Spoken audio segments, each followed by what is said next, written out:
My name is Mutembei, also known as Shamba, and I'm a candidate in the Senate race, Narok County, and I'm here to address a particular issue that is, to me, is an issue that is of great concern to me as a candidate, and to me as a person who has made a decision a long time ago to seek leadership to represent the interest of this community and the people of Narok in Kenya, I mean in general. And my attention has been drawn to the fact that there is an ongoing consensus of all candidates in the various elective positions in a bid to field one candidate in each of the elective positions for Azimio. So basically, they are trying to identify one candidate to run for each of the elective positions, starting from governor, senator, MP, and women rep. And I want to say that the Azimio as a coalition has a right to reorganize itself, to strategize its political, campaigns and so forth. But at the same time, I think I want to be very clear that Azimio is a collection also of members who have dreams, aspirations, and potentially plans for advancing the interest of their electorate. So that when we talk about a consensus to prevail upon certain people through whatever method that's being applied to compel certain candidates from running, I think for me, I have a problem with that. What I'm saying in short is that the consensus that is ongoing, and it is going on in Narok right now, to me, I find that a little bit too late. I find that not in the interest of democracy in this country. And I feel that it is a smack in the face of the democratic ideals that our party, that our coalition leader, His Excellency Raila Odinga, has fought for all his life. Raila has fought for democratic space in this country. Raila has fought for everybody's dreams to be valid. Raila has fought for fair representation and equal representation of Kenyans in this country. Raila has advanced the democratic institutions' role in this country. And therefore, for me, when I'm being invited to a consensus meeting in order to be compelled not to run, not to pursue my dreams for this community, not to pursue my long-standing leadership dreams, I find that it doesn't sit well with me. I find that my people, my supporters are being shortchanged, and I'm not going to be party to that conversation.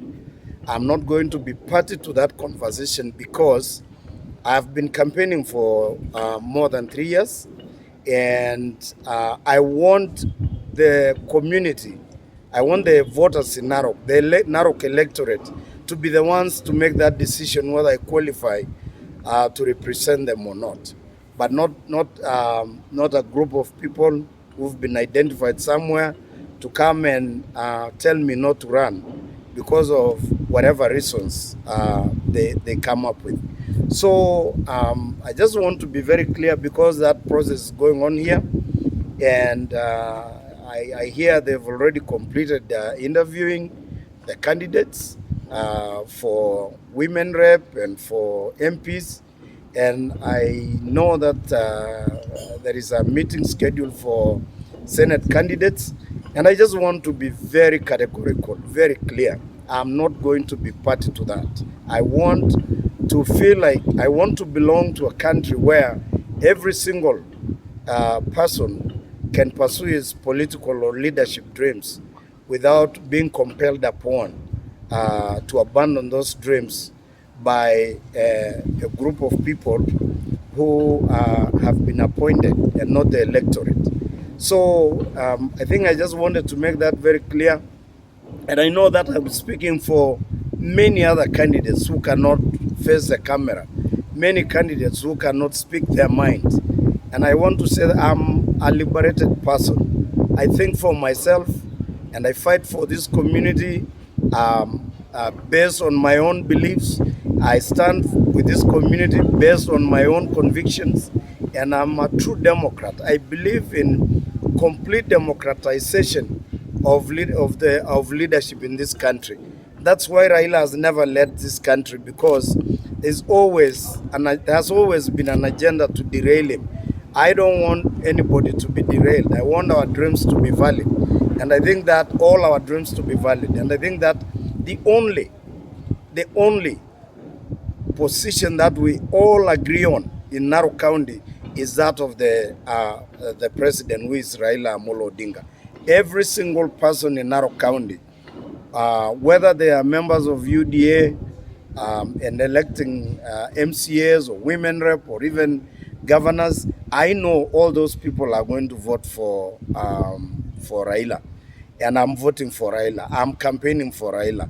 Any other seat should be subjected to competition, and whoever emerges the leader is actually truly the person that the people want him or her to lead.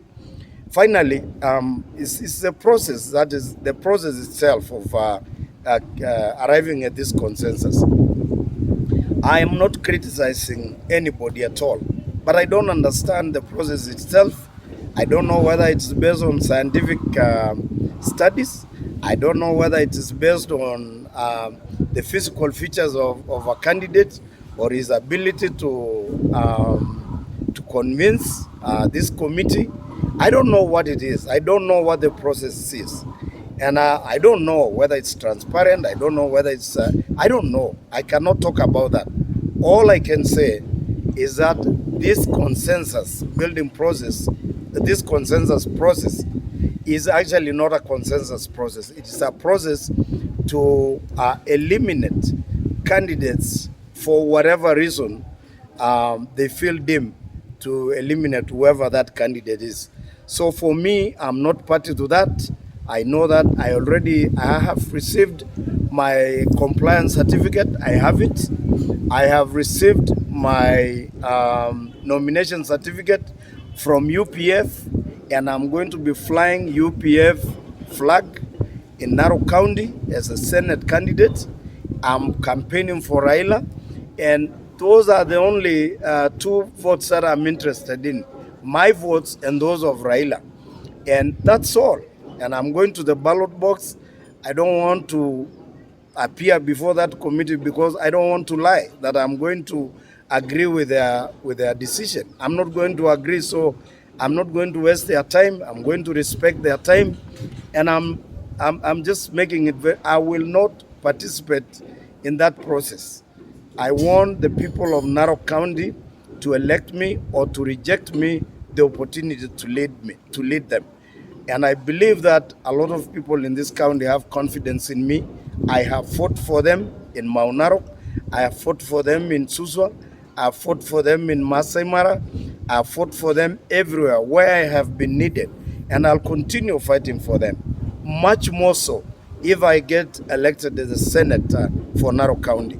So hiyo tu ndio nilikuwa nataka kusema kwamba wamama wenzangu, so far tumefikisha 350k kwa akaunti yetu ya chama.